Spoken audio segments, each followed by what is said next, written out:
चंद्रपुर लोकसभा का चुनाव 11 अप्रैल को होने जा रहा है। इस संबंध में CTV न्यूज ने लोगों की प्रतिक्रिया जाननी चाहिए, तो सुनिए उन्होंने क्या कहा।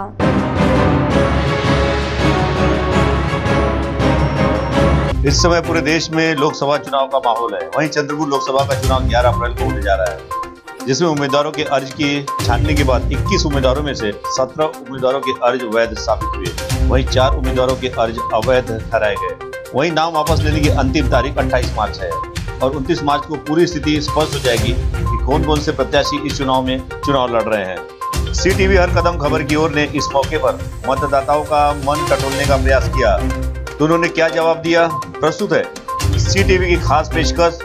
CTV की नज़र चंद्रपुर लोकसभा पर। CTV की नज़र चंद्रपुर लोकसभा पर एक हम नया एपिसोड शुरू करने जा रहे हैं। जैसा कि लोकसभा के चुनाव की सरगर्मियां इस समय तेज़ी से चल रही है, पूरे देश में चल रही है और चंद्रपुर लोकसभा की स्थिति इस समय काफ़ी रोचक स्थिति हो गई है। हालांकि काफ़ी लोगों ने नामांकन भर चुके हैं। हालांकि अंतिम नाम वापस लेने की तिथि अभी आना बाकी है, तब पूरी तरह पिक्चर क्लियर हो जाएगा कि कौन कौन से प्रत्याशी मैदान में उतर रहते हैं। लेकिन हम यहाँ कुछ जो मतदाता है उनका मूड जानने के लिए यहाँ पर आए हैं और मैं आपको बताना चाहूँगा कि इस समय हम लोग मौजूद हैं गांधी चौक के मिलन चौक में स्थित। वहाँ पर कुछ लोगों से हम बातचीत करने जा रहे हैं। अब ये जानना चाहते हैं कि आखिर उनकी मंशा क्या है इस चुनाव को लेकर। जैसा कि 11 अप्रैल को लोकसभा का चुनाव होने जा रहा है पहले चरण में, तो आपको क्या लगता है ये चुनाव किस मुद्दों पे लड़ा जा रहा है? फ़िलहाल तो एक पहला मुद्दा है बेरोज़गारी का मुद्दा है और दूसरा मुद्दा है कि हमारे जो इंडिया में जो हमारे देश में जो अभी जो हालात जो पैदा हो रहे हैं, जिस तरीके से कि एक ये किया जा रहा है कि कोई जाति निचली जाति का है या कोई ऊंची जाति का है, तो वो जातिवाद जो फैल रहा है। सबसे पहली बात तो चुनाव इलेक्शन हमको इस तरीके से लड़ना चाहिए कि ये सब जातिवाद हटना चाहिए और कोई भी पार्टी आओ, कोई भी राजनीतिक दल आओ, हमारे भारत देश में कोई भी जो भी दल आता है उसको सबसे पहले ये करना चाहिए कि ये सब जातिवाद और ये सब जो भी हमारे देश की समस्या मेन समस्या जो है, सबसे पहली समस्या जो मैंने बताया आपको कि एक है बेरोज़गारी। आज हमारे युवा, हमारे देश में जितने भी युवा है, जितने भी जो भी पढ़ा लिखा वर्ग है, उनको आज नौकरी नहीं मिल पा रही है। वो इधर उधर घूम रहे हैं, नौकरी की तलाश में घूम रहे हैं और उनको नौकरी नहीं मिल पा रही है। तो सबसे मेन चीज़ ये होना चाहिए कि उनको नौकरी के लिए एक संसाधन, एक अच्छे तरीके से उनको नौकरी का ज़रिया प्राप्त कराया जाए। और एक ये होगा कि हमारे जो युवा है वो ज़्यादा से ज़्यादा राजनीति में आना चाहिए, ताकि उनको भी पता चले कि राजनीति में क्या होता है और राजनीति कैसी हो रही है। ठीक है।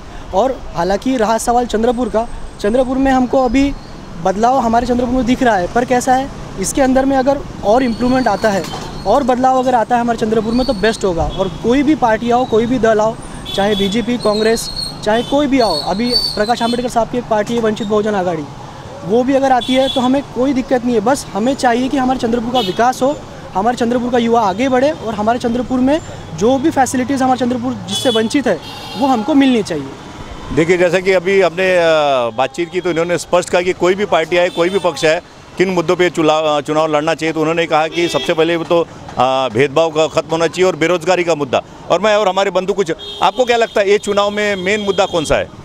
ये चुनाव में मेन मुद्दा बेरोजगारी का है और यहाँ चंद्रपुर में जो विकास जो हुआ है उसके बारे में है, जो नई विकास हुआ है उसके बारे में भी है।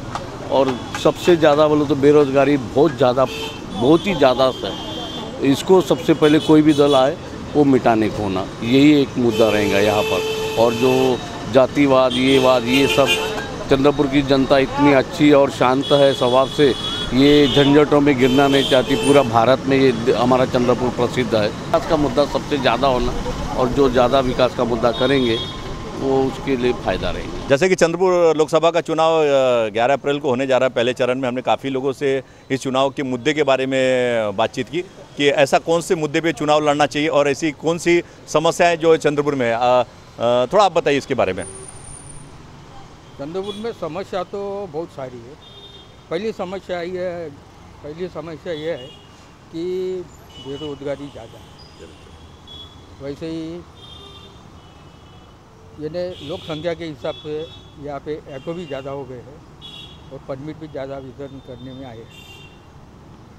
और जो हिसाब से सड़कें होना चाहिए जो पाइपलाइन ये हो उनसे ऑटो वालों को तकलीफ भी हो, इसलिए बेरोजगारी के मुद्दा लेके चुनाव लड़ना चाहिए। जैसा आपका भी यही कहना है कि सबसे बड़ी चीज़ है कि बेरोजगार, यानी बेरोजगारी एक सबसे बड़ा एक विषय है, क्योंकि जिस प्रकार से यानी रोजगार होना चाहिए और चंद्रपुर वासियों को रोजगार नहीं है। बेरोजगारी तो सबसे बड़ा समस्या है। साथ में नेता ऐसा हो जो लोगों के बीच में आके काम करे, लोगों को पूछे कि आके भैया प्रॉब्लम क्या है। जैसा अभी रोड का काम जो हो रहा है, कुछ गड्ढे गिर रहे जैसे कि वैसे रख रहे, उसको बुझाया नहीं जा रहा है। शहर का विकास होने को ना, जैसा जटपुरा गेट सालों से मांग है हर किसी की कि भैया ये बड़ा करो, उसके तरफ ध्यान नहीं दे रहे। अरे पुल नहीं तोड़ सकते तो पुलिया तो बनाओ, कुछ तो करो जो पब्लिक के लिए। जो बाउपेट का पुलिया 5 साल से हम सुनते आ रहे, बीजेपी के राज आया तब से कि हो रहा अभी काम चालू हुआ। यानी इतना लेट क्यों? जब तुम करना ही चाहते हो तो करके दिखाओ पट से। आज पब्लिक हर यही चाहती है कि पब्लिक करके कुछ दिखाओ हमको, कि हम भी कुछ कहे कि नहीं है ये आदमी में दम के आगे हम वोटिंग करें। जैसा कि आपने देखा कि इन्होंने भी यही कहा कि नेता ऐसा होना चाहिए कि जो लोगों के बीच में जाए, उनकी समस्या, उनकी परेशानी के लोक प्रतिनिधि ऐसा होने चाहिए। हम ये जानना चाहेंगे। CTV की नज़र चंद्रपुर लोकसभा पर। हम लगातार मतदाताओं का हम मन टटोलने का प्रयास कर रहे हैं। तो जैसे कि मुझे बताइए कि अभी चंद्रपुर में लोकसभा का चुनाव होने जा रहा है और 11 तारीख को आपको क्या लगता है किन मुद्दे पे चुनाव हो रहा है और कैसी कौन सी समस्या है चंद्रपुर की? चंद्रपुर में सबसे ज़्यादा समस्या तो बेरोजगारी की है और डेवलपमेंट जिस तरीके से होना चाहिए उस तरीके से हो नहीं रहा है, तो उसमें भी बढ़ोतरी होना चाहिए। जो भी चुन के आए वो डेवलपमेंट अच्छा करे और बेरोजगारों को रोजगार दिलाने का प्रयत्न करे सबसे ज़्यादा। जैसा कि हमने भी इनसे बातचीत की तो उन्होंने भी यही कहा कि चंद्रपुर में सबसे बड़ी समस्या है बेरोजगारी की, और बेरोजगारी को कोई भी पार्टी आए, कोई भी पक्ष आए, इससे किसी को कोई उतना फर्क नहीं पड़ता, लेकिन सबसे बड़ी बात है बेरोजगारी। CTV न्यूज़ हर कदम खबर की ओर के लिए मैं मोन्टू सिंह, हमारे सहयोगी वैभव रुयारकर के साथ में।